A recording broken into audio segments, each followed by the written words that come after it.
Welcome to Art Ed Radio, the podcast for art teachers. This show is produced by the Art of Education University, and I'm your host, Tim Bogetz.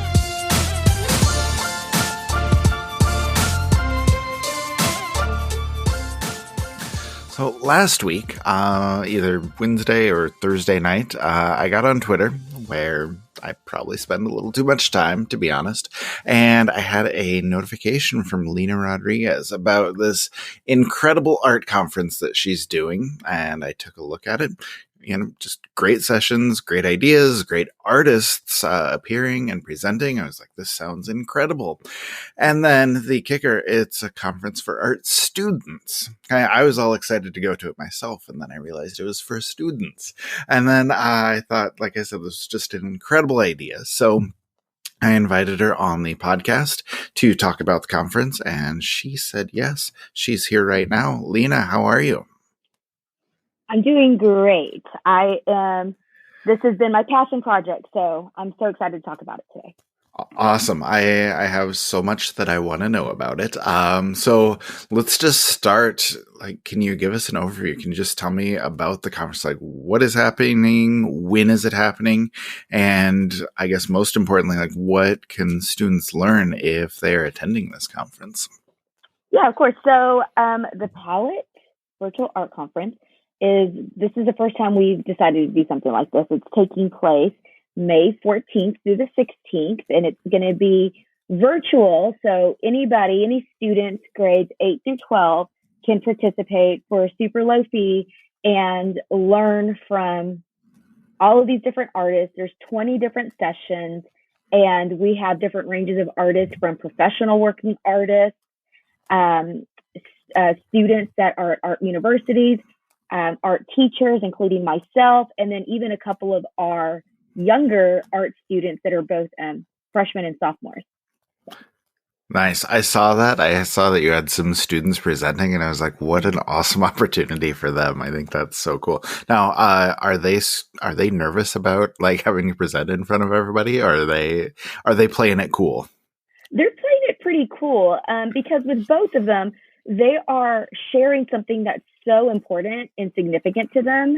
One being her Navajo culture, and then another one who is just super passionate about costuming and fibers and sewing and things like that. And from what her peers say, because I've never worked with her directly, until we started planning this, that she's just a natural teacher. And so nice. I'm really excited to see them exercise those muscles. Yeah, that's really cool. So what about, or how should I say this? What was the inspiration for this conference? Where did the idea originally come from to put this all together? So in previous years, we've always been able to find and create opportunities for our student artists to work with other artists, to have in-person workshops, or where we go to artist studios, go to galleries, museums, and things like that. But because of COVID restrictions, and we're really limited. We can't really take field trips. We can't get everybody jumbled up on a bus, and we have to also be very careful about who we bring in. And so right now, it's limited to just students and staff that can be on campus. So it really just forced me to brainstorm, how can we still provide those experiences and give them the gift of choice so they can pick and choose what they're really interested and drawn to, and be able to do that in a way that's safe. And honestly, it's been a blessing in disguise, because we've been able to get artists that normally wouldn't be able to take much time out of their day to do this. Or for instance, our gouache landscape teacher, she's in Boulder, Colorado. We don't have the budget to fly these people in and things like that. And so our kids are getting a really great experience under unusual circumstances. We just made the best of it. And I think this is something we're going to keep doing every year, both virtual and hopefully again one day and in person.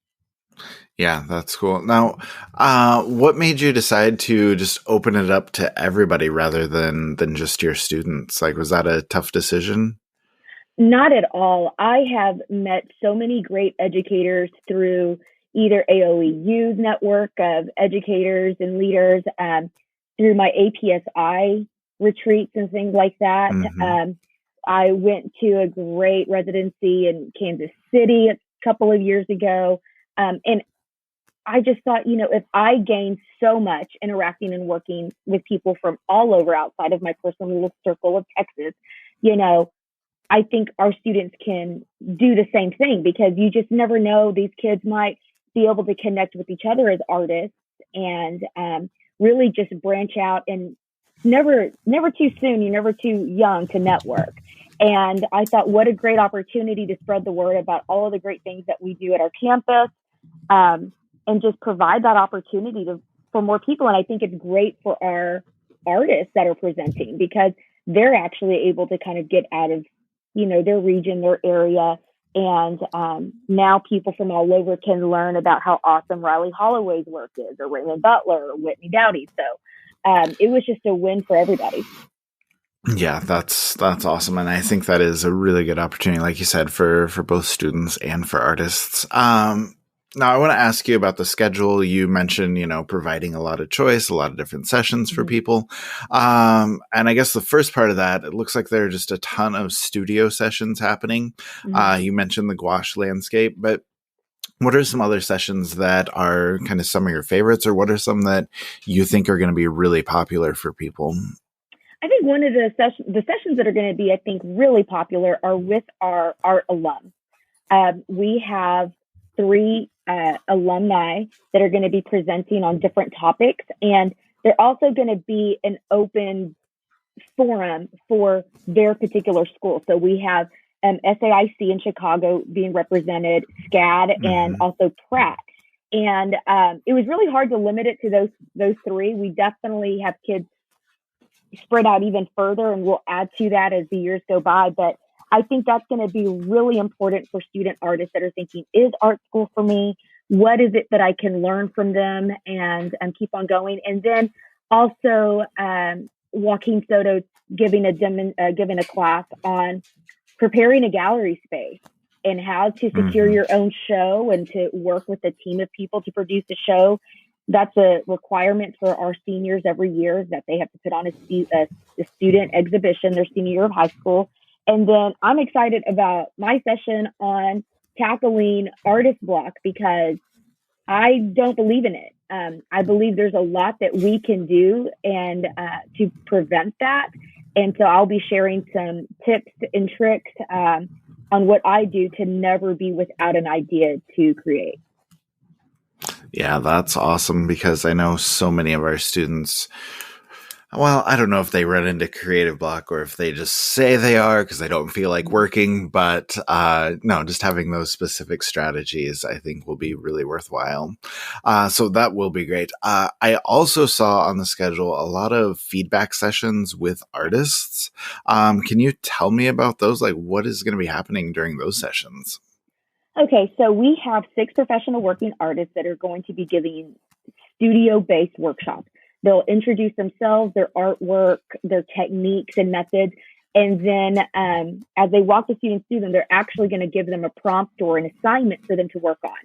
So, for instance, Mr. Holloway's presentation is going to be on oil painting early Friday evening. Well, then he's going to have a feedback session, either that Saturday evening or Sunday, where students will have had time in between to work on their project, come back, and then ask questions or say, hey, I had issues blending these two. Do you have any tricks to that? And he'll be able to give them feedback. And then for those that request it, he'll even be able to critique their piece and their work.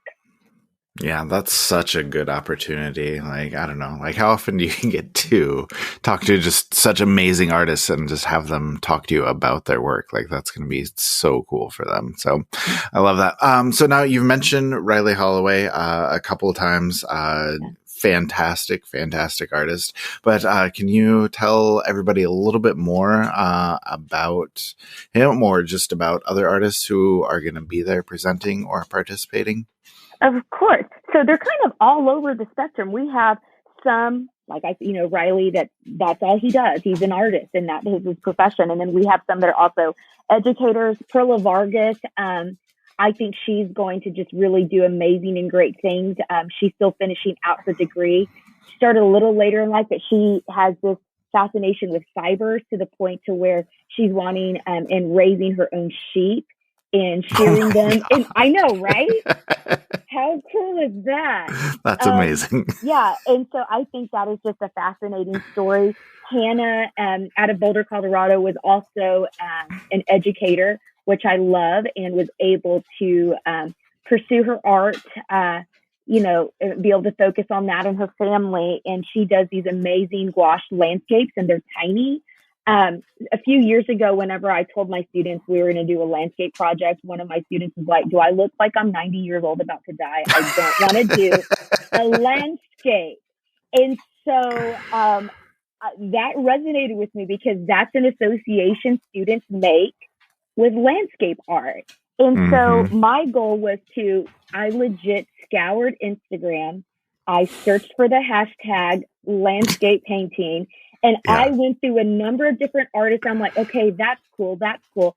And then I came across Hannah's, and I was like, bam, I need to get this artist. And Yeah. I slid in her DMs, and she was totally all about it. And so we were able to secure her. And then Raymond Butler, he's a well-known artist in the Dallas area. He does some really cute, awesome like infusion stuff where he's like layering wood and polymer clay, and he creates these little characters he calls Sammies. They're like different versions of sandwiches, and I think he's just got a really cool vibe and aesthetic that our young artists will really connect with. Yeah, that will be really cool. And like I said, just a really, really good opportunity and quite a bit of variety too there. Mm-hmm. So hopefully everybody can find something that appeals to them and something they can dive into a little bit. And then I guess just thinking big picture, like overall, like what do you think students are going to get out of this conference, or what do you want them to get out of this conference? And why is this type of learning or this type of experience, like why is that so valuable for our kids? I think they're going to get inspired and motivated. And really, right now, I can't, I have not connected with another educator that didn't agree that our kids are really just struggling with the changes that the pandemic has created, Hmm. even though we know a lot more about it and it's not as scary anymore. There are Right. still lots of conflicts and lots of hurdles for students to return back to normalcy. And I really feel like this could be something that invigorates them, inspires them, and want to pick up their easels and pick up their palettes or pick up their clay and just create. They're all going to get new tools added to their toolbox. They're going to see artists at all different levels, whether they're amateurs, artists in training, or professional artists. They're going to see how it's getting done at all levels, and inspire them to a way to actually just want to create and find that happy place again. Yeah, that's, I don't know. The sooner we can get back to that, I think the better off we're all going to be. So cool. All right. Before I let you go, can you give us all of the logistics? Like, when is this happening? Yeah. How can people sign up? Where can they find more information? All that important stuff. Yeah. So this is taking place May 14th through 16th. Because we know some students are still in school on that Friday, which is the 14th. We're not going to start till 5 p.m. And it'll, run Friday after an evening and such on, and then all day Saturday, and then a portion of the afternoon on Sunday will wrap up. Students can register at www.g as in girl pfaa visualarts.org, and from there they'll have a link, or they can follow us on Instagram at GPFAA Viz Arts, and there'll be a link there as well. The all access pass is $60. So that means they can go to all 20 sessions, or they can just pick and choose which ones they go to. They'll get Zoom information leading up to the event. And then on the website, there's also a supply list. So that gives them, about a month's time to find what supplies they already have, which ones they need to get, and to make shopping even easier if there's something that they can't find in stores. We even have an Amazon list linked to our supply list.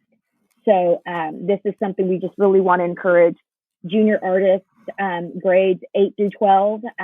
We are already looking to expand that for to start have our own sessions for 5th through 7th grade. Nice. Hopefully next year. and maybe even opening up the advanced sessions for even college age students and adults, because I've actually gotten a lot of feedback from adults that they want to take the class. So we can probably have conversations about what that looks like moving forward. Yeah, that's really cool. And like I said at the beginning, like I was excited to attend and then I realized it wasn't for me. So if you want to open it up, I will totally be there. Okay. But yeah, we'll make sure that we put links in the show notes too. So it's ever easy for everybody to find it, register, follow you on Instagram, all the important things there, and we should be good. So Lena, thank you so much for giving us some time, telling us all about what you put together here. I think it's an awesome opportunity. So thank you. Thank you so much for having me.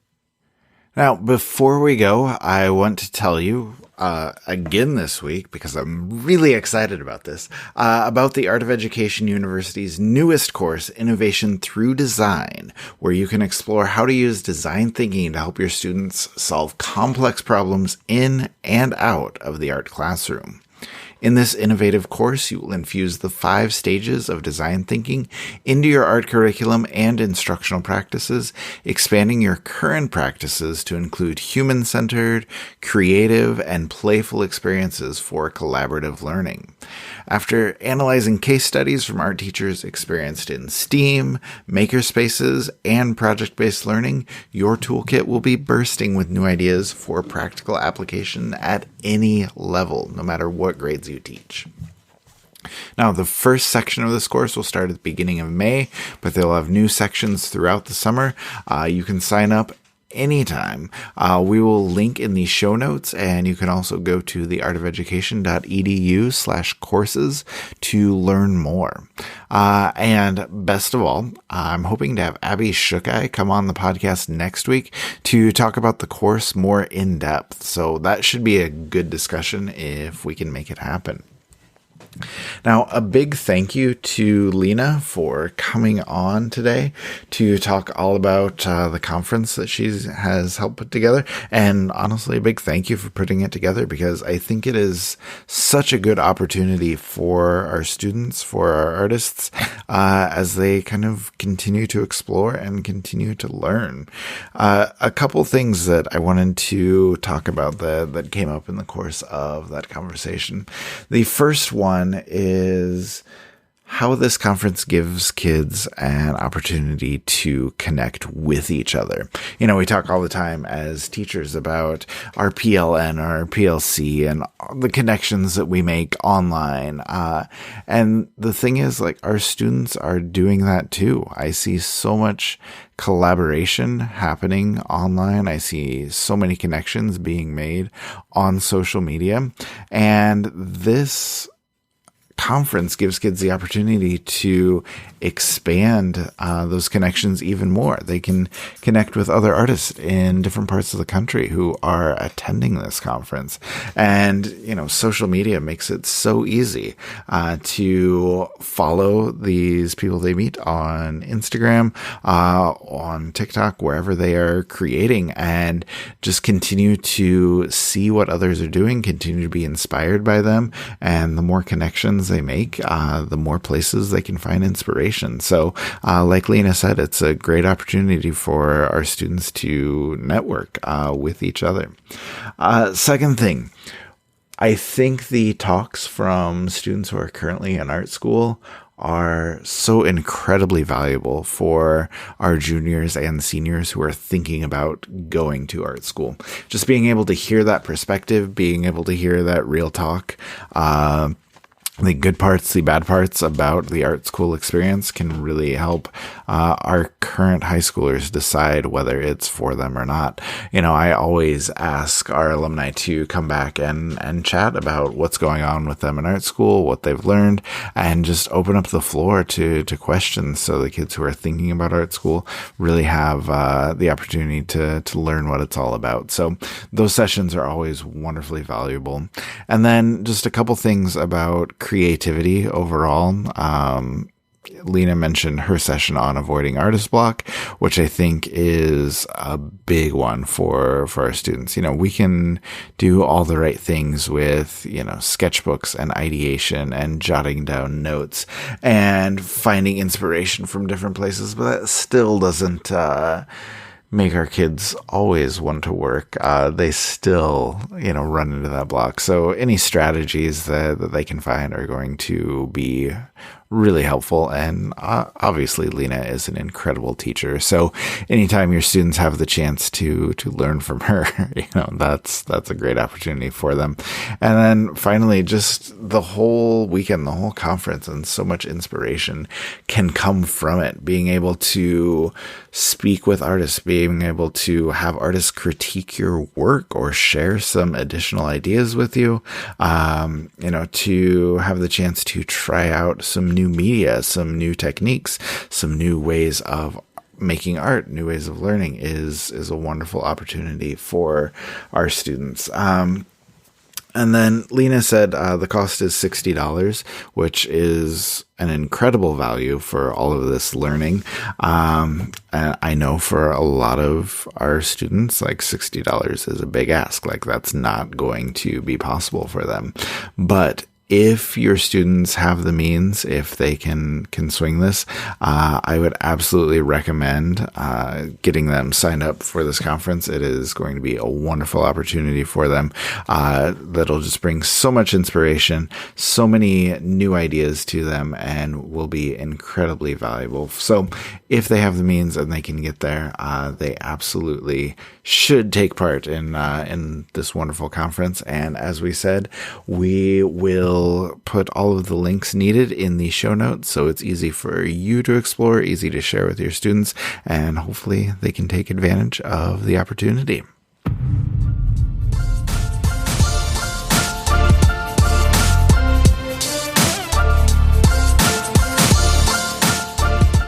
Art Ed Radio is produced by the Art of Education University with audio engineering by Michael Crocker.